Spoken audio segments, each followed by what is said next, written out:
आज मीठे बाबा हमें देह अभिमान के दंड समझा रहे हैं, है ना। वैसे तो हमें मालूम है कि विकारों के अधीन कर्म करते हैं तो दंड मिलता है, लेकिन आज बाबा बहुत अच्छे से समझा रहे हैं कि देही अभिमानी अवस्था नहीं बनाई, देह अभिमान में रहते तो दंड मिलता। बाबा कहते दुनिया में भी जिनको देह अभिमान होता उनको क्या दंड मिलता, उनकी बुद्धि में ये ज्ञान ही नहीं बैठता, है ना। किसी को अगर धन का देह अभिमान है तो देह अभिमान माना धन वहाँ नहीं है, धन यहाँ है ना। धन को लेकर यहाँ घूम रहे हैं, मैं धनवान हूँ, मैं धनवान हूँ। तो अगर ऐसी अवस्था है तो दंड मिल जाता। क्या दंड? कि बुद्धि में ज्ञान ही नहीं बैठता। शिव बाबा आते, ज्ञान सुनाकर, राजयोग सिखाकर हमें राजाओं का राजा बनाते और कुछ बच्चे खाली हाथ रह जाते। यह है देह अभिमान का दंड। किसी को पद पोजीशन का बहुत देह अभिमान रहता है ना। कई ऐसे होते हैं, हम देखते हैं ऑफिसेस में प्रोग्राम कराने गए, बड़े बड़े पद वाले बैठे, बहुत अच्छे से ऐसा लगा सुने भी, लेकिन बुद्धि में नहीं बैठता कि बाबा आया है, इतना ऊंचा ज्ञान है तो हमें रोज़ 1 घंटे का समय निकालना चाहिए। ये क्यों नहीं होता?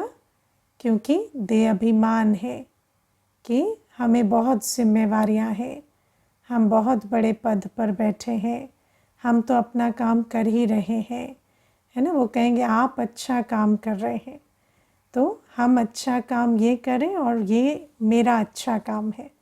ये नहीं समझते कि ये रूहानी काम तो सबको करना पड़े। तो ये जो बात है ये देह अभिमान के विषय में बाबा समझाते हैं। कई बार ऐसा होता है कि कोई धन की या पद की बात नहीं होती, किसी को एक संबंध में ही बहुत देह अभिमान हो जाता है कि मेरा ये संबंध है ना, तो बस मेरी जीवन इसी संबंध के सहारे कट जाएगी, है ना। कई ऐसे होते एक देहधारी के पीछे ऐसे रहते हैं कि उनको लगता है कि मेरी मुक्ति, जीवन मुक्ति इसी देहधारी के द्वारा हो जाएगी, मेरा सब कुछ इस देहधारी से हो जाएगा। तो उनकी भी बुद्धि में वो कभी ज्ञान को, योग को, बाबा का बनने को प्रायोरिटी नहीं दे पाते। तो ये सब क्या है? ये सब देह अभिमान का दंड है। और फिर ऐसा भी नहीं कि सिर्फ कोर्स नहीं किया या मुरली नहीं सुना तो देह अभिमान है, लेकिन हर बच्चे में धारणा भी तो नंबरवार होती है ना। ज्ञान भी पूरा बुद्धि में नहीं बैठता। पूरा बुद्धि में अगर ज्ञान बैठ जाए तो क्या बन जाए? ईश्वरीय सेवाधारी बन जाए, लेकिन पूरी तरह से नहीं बनते। क्यों नहीं बनते? क्योंकि नंबरवार बुद्धि में ज्ञान बैठता है, और जितना बुद्धि में ज्ञान कम बैठता है उसका कारण क्या होता है? देह अभिमान। तो वो भी एक देह अभिमान का दंड होता है कि हमें ऊंच पद से वंचित कर देता है। बाबा के भी बन गए, ज्ञान भी सुना, है ना, लेकिन ऊंच पद नहीं पा पाते क्योंकि पूरा सरेंडर बुद्धि नहीं होते, अपनी मन मत चलाएंगे, है ना। मुझे याद है एक बहन आई तो मैंने उसको कहा कि अभी रोज़ आना है, कोर्स कंप्लीट हो गया तो कहा कि रोज़ आना है, रोज़ मुरली सुननी है। तो कहती नहीं, हफ्ते में 3 दिन आऊँगी। तो मैंने कहा बाबा का तो यही नियम है कि रोज़ सुनते हैं। तो कहती नहीं, मुझे लगता है मैं कोई भी चीज़ हफ्ते में 3 दिन करती हूँ ना तो मुझे अच्छे रिज़ल्ट्स मिल जाते हैं। तो ऐसे फिर 3 दिन, 2 दिन, 1 दिन, फिर गायब, है ना। तो इस प्रकार से यात्रा जो है वो ख़त्म हो जाती, क्योंकि बाबा जो है, जैसा है, जो श्रीमद् बाबा देता उस पर पूरा क्यों नहीं चलते? अपनी मत क्यों चलाते हैं? देह अभिमान के कारण। इसी कारण फिर अंत तक ये यात्रा है ना, इस रूहानी यात्रा की सबसे खास बात क्या है कि जो अंत तक पहुँचेगा, फिनिशिंग लाइन तक, है ना, और वहाँ पर भी अंतमते सो गति को पाएगा, अच्छी अवस्था में बाबा की याद में शरीर छोड़े, तब जाकर ऊंच पद पाएंगे। तो बाबा कहते इस आधार से कई जो होते हैं वो नंबरवार बनेंगे, सभी नंबरवार बनेंगे, नंबर 1 तो सब नहीं बनेंगे। क्यों? सबका कारण देह अभिमान होता है। तो ये सब देह अभिमान के दंड हैं। फिर बाबा हमें समझाते हैं कि हम बच्चे जब सेवा करते हैं, सबसे ज़्यादा देह अभिमान कब आता है? जब सेवा करते हैं, है ना। जब सेवा लेते हैं तो बहुत विनम्र रहते हैं, है ना। सिर्फ ले रहे हैं ना तो बहुत विनम्र रहते हैं, है ना। बहुत अच्छे प्यार से थैंक यू करेंगे। जैसे ही कुछ करेंगे तो मैंने किया शुरू, मैं ही करता हूँ, मेरे बिना तो काम नहीं होता, ये शुरू हो जाता है ना। कई ऐसे होते हैं, खुद पड़े रहेंगे ना बिस्तर पर तो दूसरे को कहेंगे इतना ईगो में क्यों काम करते हो, इससे अच्छा तो मत करो ना, ऐसे बिना काम किए भी चलेगा। लेकिन जैसे ही खुद उठेंगे तो इतना मैं करेंगे कि बात मत पूछो। तो बाबा हमें इसीलिए कहते हैं कि जब हम सेवा करते हैं तो हमें देह अभिमान बहुत चढ़ता है। और जैसे ही देह अभिमान आया, है ना, मुझे याद, मैंने कईयों को देखा, सेवा शुरू होगी ना तो बहुत अच्छा, है ना, आपकी गाइडेंस में हो रही है, बाबा की श्रीमत पर हो रही है, बाबा ने निमित्त बनाया, थैंक यू। कुछ दिनों के बाद, है ना, मैं ही कर रहा हूँ, मेरे से ही होता है, मेरे द्वारा ही होता है, कोई और करता ही नहीं है, हम ना करें तो काम ना चले, हमें पूछा नहीं जाता, हमें रिकग्नाइज़ नहीं किया जाता, ये सब कुछ शुरू हो जाता है। तो बाबा कहते हैं ये सब क्या है? ये सब देह अभिमान है।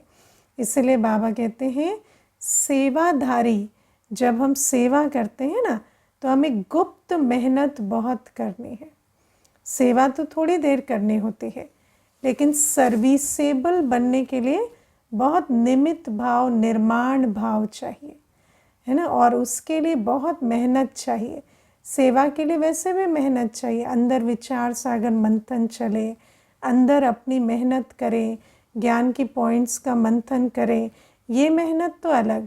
लेकिन अपनी अवस्था को भी देही अभिमानी बनाने की बहुत मेहनत करनी पड़ती है। और देही अभिमानी कैसे बनते? जितना बाबा की याद में रहेंगे उतना देही अभिमानी बनेंगे, है ना। कई बार बैठे बैठे अपने ही बारे में सोचते रहेंगे, आज ये किया।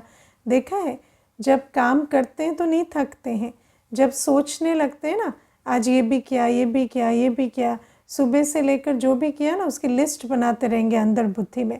और जैसे ही लिस्ट बन गई, 5-6 आइटम उस लिस्ट में आगे, थक जाएंगे, चेहरा ही बदल जाएगा। अभी ठीक थे, अभी थक गए, क्योंकि बुद्धि में ही गिन लिया कि ये भी किया। तो इस प्रकार से बाबा कहते कोई भी सेवा की, उसके बाद वो सेवा वहाँ की वहाँ रही और बाबा की याद में बिल्कुल हल्के हो जाना, बहुत अच्छी अवस्था में बैठना, तब जाकर देही अभिमानी रहेंगे। और बाबा आज बहुत अच्छी एक युक्ति बताते हैं कि देही अभिमानी अवस्था बनाने के लिए हमें क्या करना है? अपने को गॉडली सर्वेंट समझना है ना। हमेशा अपने को क्या समझना है? गॉडली सर्वेंट समझना है। सर्वेंट शब्द कितना अच्छा है ना। सर्वेंट समझते हैं तो देह अभिमान नहीं आता। हमेशा अपने आप को अंदर ही अंदर कहो, मैं तो गॉडली सर्वेंट हूँ, है ना। जब ये अंदर सर्वेंट कॉन्शियसनेस रहती है ना, सर्वेंट कॉन्शियसनेस बहुत अच्छी कॉन्शियसनेस है। हमेशा मैं ईश्वरीय सेवाधारी हूँ, कभी ये नहीं, है ना, मैं इतना पुराना हूँ, मैं इतना जिम्मेवार हूँ, कुछ नहीं, मैं ईश्वरीय सेवाधारी हूँ, गॉडली सर्वेंट हूँ। अब आप देखो, पहले जब ऑफिशियल लेटर लिखते थे ना तो नीचे साइन क्या करते थे? योर ओबीडियंट सर्वेंट, है ना। ये देखो कितनी अच्छी प्रथा थी। क्यों? क्योंकि योर ओबीडियंट सर्वेंट लिखने से चाहे कितने भी बड़े पद पर बैठे हैं, मालूम क्या है कि मैं सर्वेंट हूँ, है ना। और जितनी बार साइन करेंगे तो याद रहेगा, इसके लिए प्रैक्टिस बनाई गई थी और ये बहुत अच्छी प्रैक्टिस है। लेकिन धीरे धीरे क्या हुआ, देहाभिमान बढ़ा तो वो योर ओबीडियंट सर्वेंट हट गया, फिर क्या बन गया, योर्स फेथफुली, है ना। लेकिन फिर फेथफुल तो सिर्फ कुत्ते होते हैं, है ना, हम फेथफुल नहीं हैं, फेथफुल अच्छा नहीं लगता, तो इसलिए फेथफुली भी हटा दिया। फिर योर सिंसियरली हुआ, फिर आजकल तो कुछ भी नहीं, आजकल सिर्फ हस्ताक्षर कर देते हैं और फिर अपने पद को नीचे लिखते हैं और जैसे ही हस्ताक्षर मारेंगे अपना पद देखेंगे तो लगेगा अच्छा मैं इतने बड़े पद पर हूँ।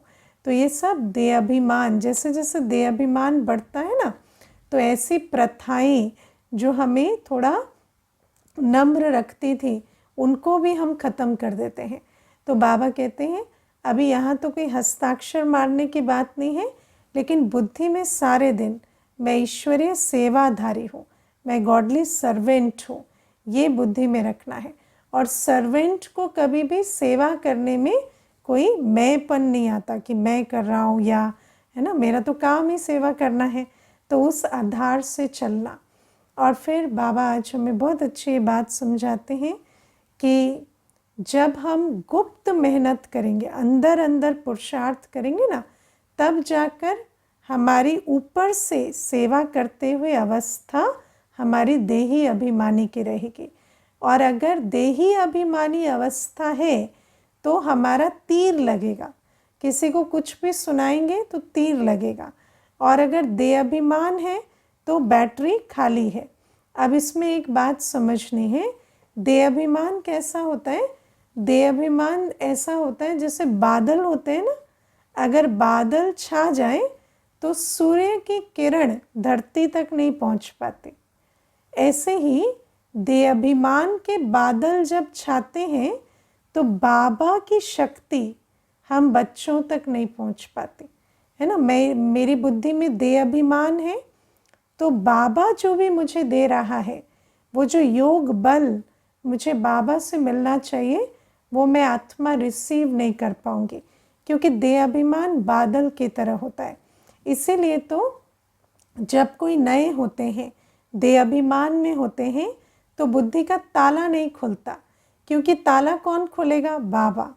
लेकिन अगर अंदर बहुत मैंपन है तो फिर वो जो बाबा बुद्धि का ताला खोल सकते हैं, वो ताला खुलता नहीं, बाबा का वो योग बल पहुंचता नहीं आत्मा तक। ऐसे ही जब हम सेवा करते भी देह अभिमान में रहते, तो जो मेरी कैपेसिटी है, जो एज अ आत्मा, जो मेरे अंदर जो भी गुण है, विशेषता है, उस आधार से तो सेवा कर लेंगे। लेकिन जो बाबा मुझसे करा सकता है, और आप सोचो बाबा मुझसे क्या करा सकता है ना। एक अगर मैं बाबा का इंस्ट्रूमेंट बनूं तो बाबा तो मुझसे कमाल करा सकता है, लेकिन वो कमाल हमारे द्वारा नहीं होगी, क्योंकि बाबा की लाइट माइट नहीं पहुंच रही। देह अभिमान जो है वो बैटरी को चार्ज नहीं होने देता, और जब बैटरी चार्ज नहीं है तो फिर हमारे द्वारा भी किसी की बैटरी चार्ज होना मुश्किल हो जाता।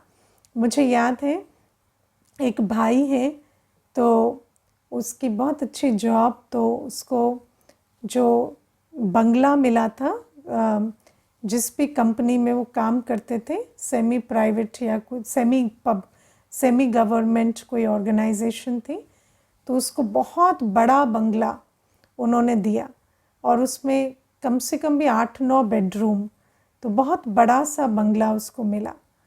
तो जब वो बंगला मिला तो वो हमें से दिखाने लेके गए, मतलब अपने यहाँ इनविटेशन दिया। तो मैं जब गई तो मैंने कहा कितना अच्छा आपको बड़ा बंगला है ना सरकार ने दिया है।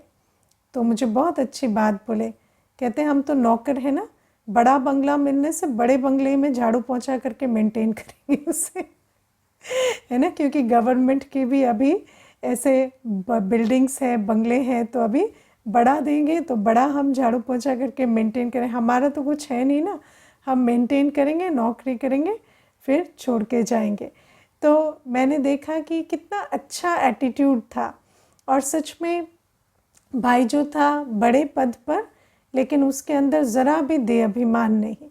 तो बाबा कहते इस प्रकार से हमें भी कोई भी जिम्मेवारी मिली है, कोई भी हमें ड्यूटी मिली है, कोई भी हमें बाबा ने सेवा दी है, लेकिन हम हमेशा अपने को क्या समझें, मुझे बाबा ने ट्रस्ट में दिया है, बाबा मालिक है, मैं निमित्त सेवाधारी हूँ। और बिल्कुल फ्री होकर सारी टेंशन किसकी होती है, मालिक की, है ना, सेवाधारी की कोई टेंशन नहीं होती।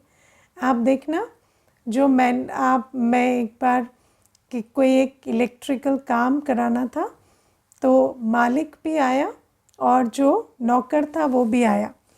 तो वो जो नौकर था ना, वो सारा काम करे, भाग भाग के इधर से उधर, उधर से उधर, सारी चीज़ जोड़े करे, लेकिन नौकर को पसीने नहीं आ रहे, मालिक को पसीने आ रहे, है ना। जैसे ही कोई गड़बड़ हो जाए तो मालिक का पारा चढ़ जाए, उसको स्ट्रेस हो जाए कि कुछ गड़बड़ हो गई तो फिर मेरी जिम्मेवारी है। तो बाबा कहते हैं इस प्रकार से जब हम अपने को बाबा के निमित्त, है ना, गॉडली सर्वेंट समझ कर चलते हैं, तो हमें कोई टेंशन नहीं है, बहुत हल्के होकर सब कुछ करते, चाहे लौकिक जिम्मेवारी निभाते हैं, चाहे अलौकिक सेवा की जिम्मेवारी मिली है, लेकिन हमेशा अपने को निमित्त सर्वेंट समझ कर चलना है। ये बहुत अच्छी विधि है देही अभिमानी रहने की।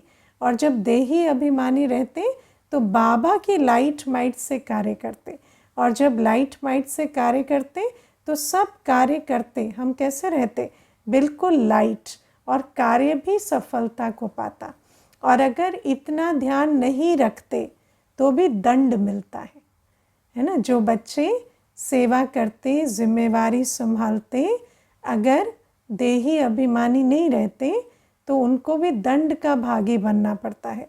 कौन सा दंड, संगम युग का सुख जो है, बाबा से समीपता का अनुभव। संगम युग का सबसे बड़ा सुख क्या है कि स्वयं सुख का सागर, शांति का सागर मेरा है, मेरे संग संग बाबा चलता है, मैं बाबा के साथ सदा समीप हूँ। वो जो बाबा के साथ समीपता का अनुभव है, वो जो अतीन्द्रिय सुख का अनुभव है, शक्ति का अनुभव है, उस संगम युगी वर्षे से आत्मा वंचित रह जाती है। कई बार आप देखेंगे बाबा के बच्चे हैं, लौकिक जिम्मेवारी संभाल रहे हैं, अलौकिक भी बहुत संभाल रहे हैं, बहुत कुछ कर रहे हैं, ऐसा नहीं कि सेवा में कोई पीछे हट रहे, लेकिन वो जो खुशी, वो जो नशा, वो जो सर्व प्राप्ति संपन्न अवस्था होनी चाहिए वो नहीं है ना। अंदर मूंझे हुए हैं, बोझिल हैं, थके हुए हैं, परेशान भी हो रहे हैं, विघन में बोझिल भी महसूस कर रहे हैं। तो ये क्यों होता, क्योंकि मैंपन से कर रहे हैं, निमित्त भाव से नहीं कर रहे, और इसी कारण फिर इच्छाएं भी बढ़ती हैं। ये जो इच्छाएं होती है ना कि मुझे मान मिले, नाम मिले, शान मिले, ये इच्छाएं कहाँ से जन्म लेती है, अप्राप्ति की भावना से। अब आप सोचो, ईश्वरीय सेवा की तो फिर तो प्रत्यक्ष फल मिलेगा ना, प्रत्यक्ष फल शांति और खुशी और शक्ति है, लेकिन वो आत्मा सब कुछ करते शांति, खुशी, शक्ति से वंचित है। क्यों वंचित है, इसीलिए वंचित है क्योंकि देह अभिमान में कर रहे हैं। ये भी एक देह अभिमान का दंड होता। और फिर क्या होता, जब अप्राप्ति स्वरूप है तो फिर शांति से अंदर नहीं बैठ सकते, फिर ये चाहिए, वो चाहिए, ये नहीं मिला, वो नहीं मिला, इनको ज़्यादा मिलता है, मुझे कम मिलता है, ये सारी बातें अप्राप्ति के चलते। इसके जूते देखेंगे, उसके चप्पल देखेंगे, उसके कपड़े देखेंगे, है ना, उसका पद पोजीशन देखेंगे, पता नहीं क्या क्या देखते रहते। मुझे याद है एक बार एक कहीं पर, है ना, दो ब्राह्मण खड़े थे और कोई सूटकेस लेकर जा रहा था, तो कहते हैं सूटकेस कितना अच्छा है। तो मैंने कहा सूटकेस भी दिखता है आपको, है ना, ये अच्छा है, कहते हैं कम से कम इतने का होगा। तो वो भी जो बातें हैं वो भी बुद्धि में चलती है। क्यों चलती है, इतनी दृष्टि भटकती क्यों है, क्योंकि अंदर ठहराव नहीं है, अंदर सर्व प्राप्ति की भावना नहीं है। और ब्राह्मण को क्यों नहीं है, क्योंकि जो भी कर रहे हैं, स्वपुरुषार्थ कर रहे हैं, चाहे सेवा कर रहे हैं, देह अभिमान में कर रहे हैं। तो जब देह अभिमान में करते तो ये भी एक दंड होता कि जो संगम युगी अनुभव होना चाहिए, सर्व प्राप्ति संपन्न का, संतुष्ट का, इच्छा मात्रम अविद्या का वो अनुभूति नहीं होती। तो इसलिए देह अभिमान के कारण आत्मा को बहुत दंड का अनुभव होता है। तो इस बात को समझकर और हमें अपनी अवस्था को देही अभिमानी बनाने का पुरुषार्थ करना है। देही अभिमानी बनाने के लिए बाबा की याद और सदा ये स्लोगन बुद्धि में रहे, मैं गॉडली सर्वेंट हूँ, है ना। मैं जो भी कुछ कर रही हूँ बाबा की शक्ति से निमित्त बन सेवा भाव से कर रही हूँ। इसमें मेरा कुछ नहीं है। बाबा करा रहा है, करावनहार करा रहा है, दिला रहा है, समझा रहा है, सिखा रहा है और मैं सिर्फ हैंड बनकर कर रही हूँ। तो ये पहली चीज़। फिर बाबा आज हमें तूफ़ान और तोहफ़ा समझाते हैं, है ना। जब कोई बातें आती हैं तो तूफ़ान लगती है या तोहफ़ा लगते हैं, क्या लगते हैं? तूफ़ान का अनुभव करते हैं कि तोहफे का करते हैं। अब बाबा हमें कहते हैं, देखो कोई कहे मुझे बहुत बड़ा एग्ज़ाम बहुत बड़ा पद पाना है, लेकिन मुझे कोई एग्ज़ाम नहीं देना, पॉसिबल है? हाँ, आजकल पता है ना, कहते हैं स्कूल से एग्ज़ाम्स ख़त्म कर दो, क्योंकि बच्चों की दिल बहुत कमज़ोर हो गई है ना। बच्चे दिल शिकस्त हो जाते हैं, बड़े बड़े उल्टे कदम उठा लेते हैं, इसीलिए एग्ज़ाम्स का सिस्टम ख़त्म कर दो। लेकिन एग्ज़ाम नहीं होगा तो पढ़ाई कैसे होगी? पढ़ाई है तो एग्ज़ाम तो लेना पड़ेगा ना। लेकिन जब बहुत कमज़ोर दिल होती है ना तो कहेंगे एग्ज़ाम नहीं होने चाहिए, लेकिन एग्ज़ाम नहीं होगा तो उन्नति नहीं होगी। इसीलिए एग्ज़ाम तो बहुत ज़रूरी है। बाबा कहते हैं तुम्हारा लक्ष्य है संपन्न और संपूर्ण बनने का, तो संपन्न संपूर्ण बिना किसी पेपर के कैसे बनेंगे, है ना। देवता बनेंगे तो बिना हथौड़े खाए कैसे बनेंगे? कुछ ना कुछ तो मूर्ति बनने में मार पड़ेगी ना। और अगर उसी में कमज़ोर दिल होगी और दिल दहल जाएगी तो फिर आगे अनुभवी बनकर आप देखो, देवी देवता बनना माना सर्व बातों के अनुभवी। अभी संगम युग में जो सर्व बातों के अनुभवी बनते हैं ना, वो कल देवी देवता बनते, सर्व गुणों के, सर्व शक्तियों के, हर बात के अनुभवी।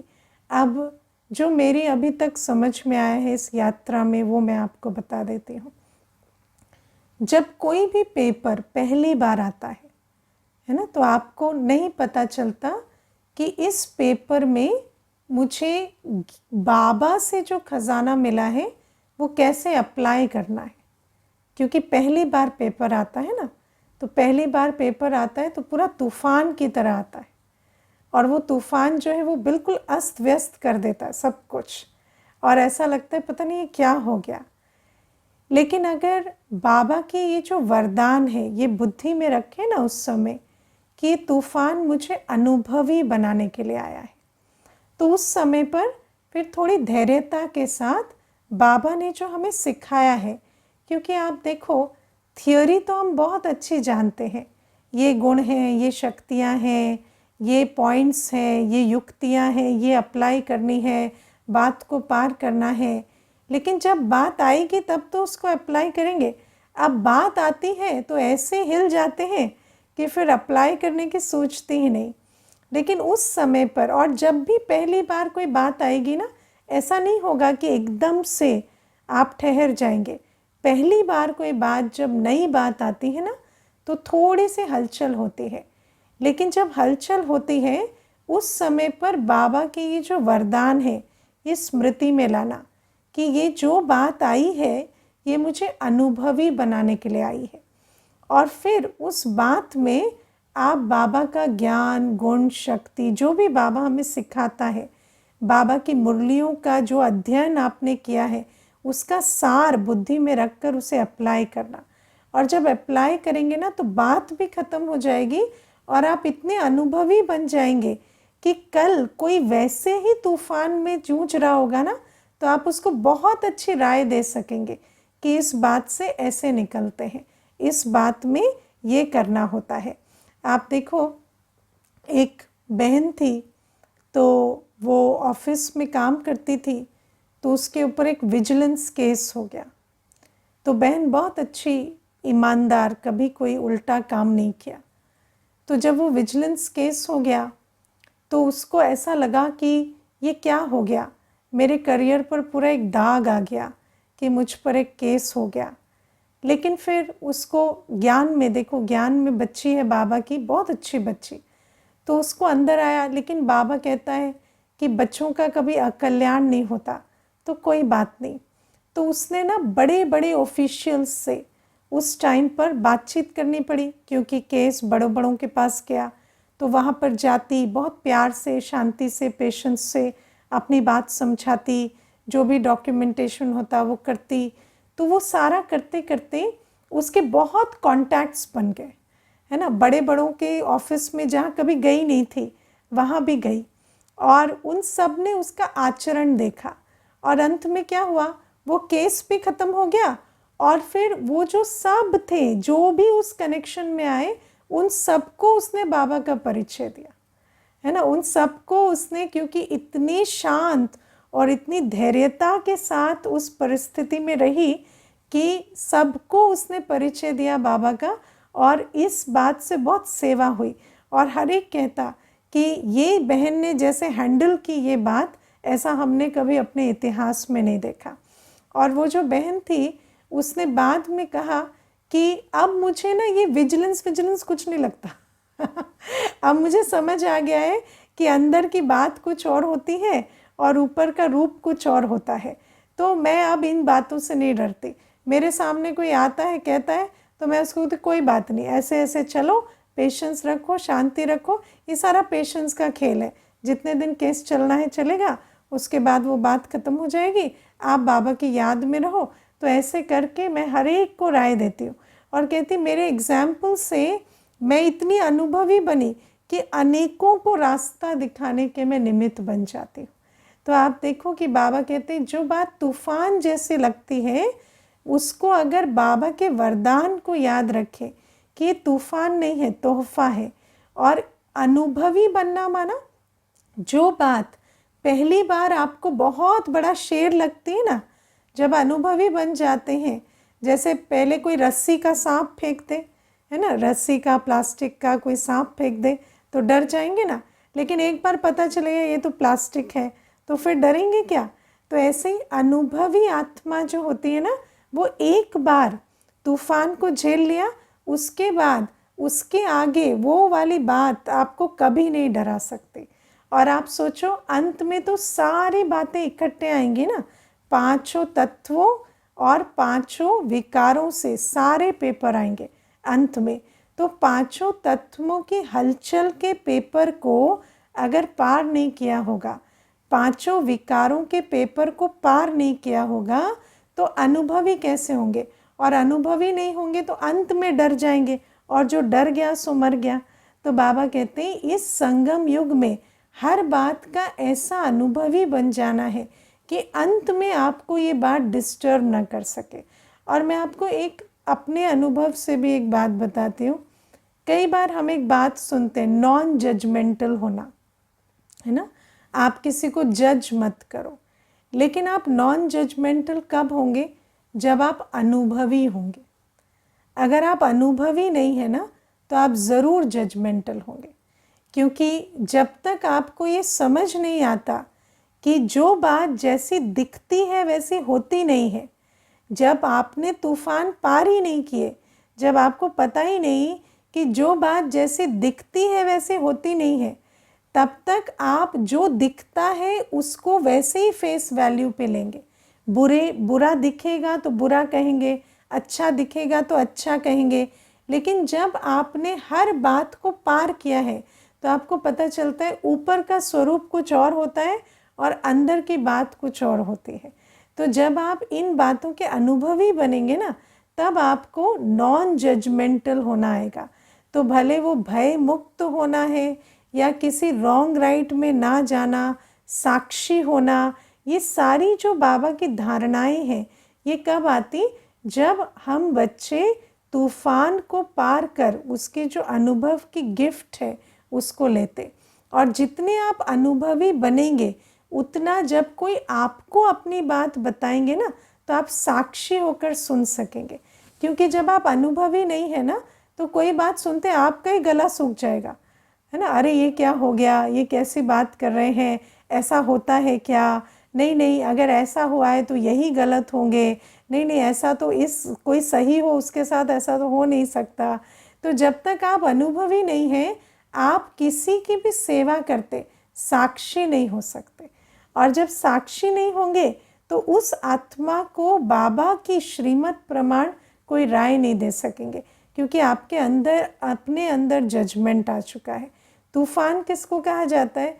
कोई भी बात, मान अपमान की बात, हानि लाभ की बात, निंदा स्तुति की बात, यश अपयश की बात, जय पराजय की बात, जीवन मृत्यु की बात, पांचों तत्वों से और पांच विकारों की इस दुनिया से जो भी आपको पेपर आते हैं, है ना, अपवित्रता के वश आत्माएं जो करती हैं उसके पेपर, है ना, क्रोधवश, ईर्ष्यावश, है ना, कोई और भावनावश जो भी कोई कुछ करते हैं, मान अपमान के पेपर आते हैं, हिंसा के पेपर आते हैं, प्रकृति से पेपर आते हैं, पांचों तत्वों के शरीर में कई प्रकार की व्याधियाँ बीमारियाँ आ जाती हैं।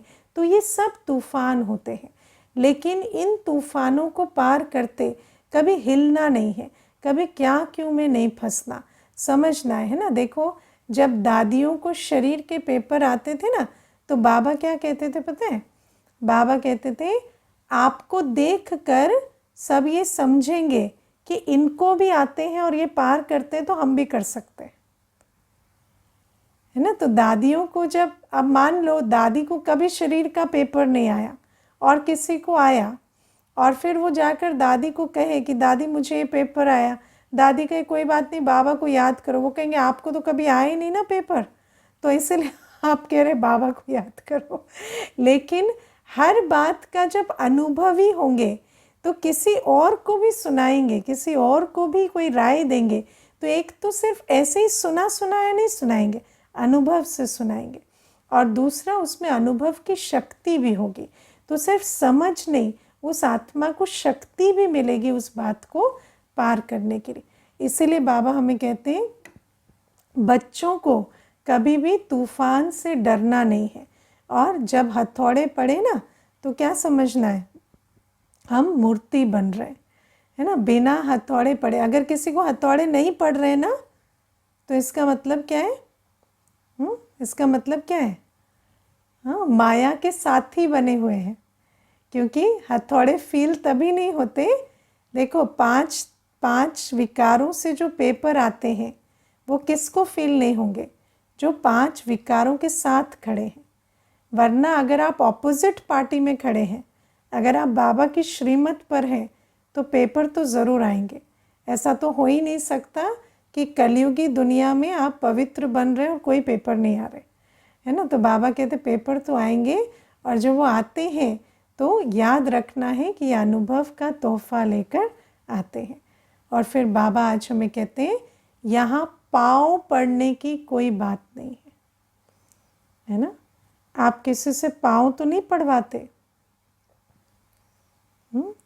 पाँव पड़वाना ये ज्ञान मार्ग नहीं।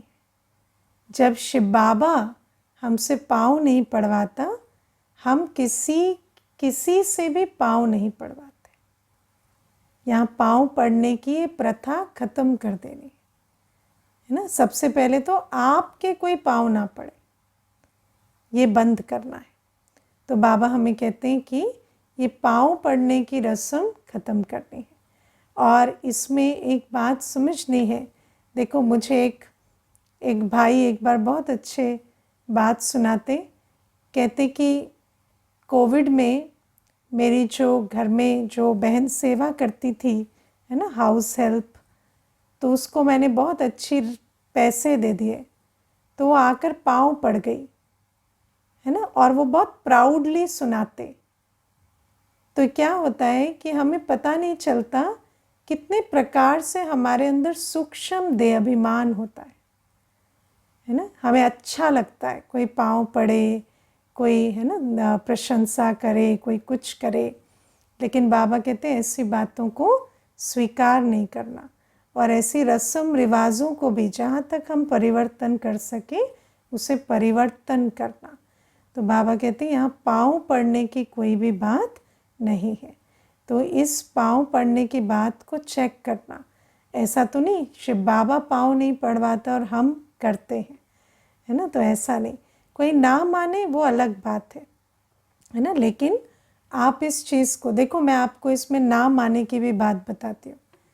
जब मैं शुरू में सेवा करने लगी ना, तो एक बार एक माता आई, बहुत भावना में थी वो पूरी ऐसे लेट गई, है ना, पाँव पड़ के लेट गई। तो मैंने उसको एकदम से उठा दिया और बोला नहीं नहीं यहाँ पाँव नहीं पड़ते।